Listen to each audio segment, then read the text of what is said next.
ಅಂದು ಶುಕ್ರವಾರ ಬೆಳಿಗ್ಗೆನೆ ಮಹೇಶ್ ಮತ್ತು ಸುಮಾ ನಡುವೆ ದೊಡ್ಡ ಜಗಳವೇ ನಡೆದಿತ್ತು.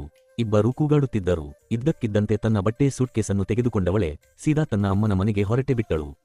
ಸುಮಾ ತವರು ಮನೆ ಇದ್ದದ್ದು ಮಂಗಳೂರಿನಲ್ಲಿ. ಅವಳಿಗೆ ಮದುವೆಯಾಗಿ ಕೇವಲ 6 ತಿಂಗಳಷ್ಟೇ ಕಳೆದಿತ್ತು.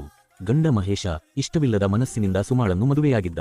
ಅವನಿಗೆ ಮೊದಲೇ ಬೇರೆ ಹೆಣ್ಣಿನ ಸಹವಾಸವಿದ್ದರೂ ಅವರ ಮನೆಯವರ ಒತ್ತಾಯದ ಮೇರೆಗೆ ಮದುವೆ ಮಾಡಿಕೊಂಡಿದ್ದ. ಸುಮಾ ಈ ಸ್ಟೋರಿಯ ನಾಯಕಿ. ನೋಡಲು ಸಾಧಾರಣ ಹುಡುಗಿ ಎನಿಸಿದರೂ ಅವಳಲ್ಲಿ ಅಗಾಧವಾದ ಚೆಲುವೊಂದಿತ್ತು. ಅವಳು ಸ್ವಲ್ಪ ಕುಳ್ಳಗಿದ್ದರೂ ಕೂಡ ಮೈ ಕೈ ತುಂಬಿಕೊಂಡು ಬಿಗಿಯಾದ ಅಂಗಾಂಗಗಳಿಂದ ಮನಮೋಹಕವಾಗಿ ಕೆಂಗೊಳಿಸುತ್ತಿದ್ದಳು. ನೆಟ್ಟಗಿರುವ ಯಾವನೇ ಗಂಡಾದರೂ ಅವಳನ್ನು ಒಮ್ಮೆ ಅನುಭವಿಸಬೇಕು ಎನ್ನುವಷ್ಟು ಸೌಂದರ್ಯ ಅವಳಿಗಿತ್ತು. ಇನ್ನೂ ಗುಣದಲ್ಲಿ ಅಚ್ಚ ಪತಿವ್ರತೆ. ಅವಳ ಮನೆಯಲ್ಲಿನ ಸ್ವಲ್ಪ ಸಮಸ್ಯೆಗಳಿಂದ ಅವಳಿಗೆ ಸ್ವಲ್ಪ ತಡವಾಗಿ ಮದುವೆ ಮಾಡಿದ್ದ ಕಾರಣ ಅವಳಲ್ಲಿ ಕಾಮ ಸ್ವಲ್ಪ ಹೆಚ್ಚಾಗಿ ಭುಗಿಲೊಡೆಯಲು ಅವಿತು ಕುಳಿತಿತ್ತು. 28 ವರ್ಷ ವಯಸ್ಸಾದರೂ ಅವಳು ಒಂದು ದಿನವೂ ಎಲ್ಲಿಯೂ ಅಪ್ಪಿತಪ್ಪಿಯೂ ಎಚ್ಚರ ತಪ್ಪಿರಲಿಲ್ಲ.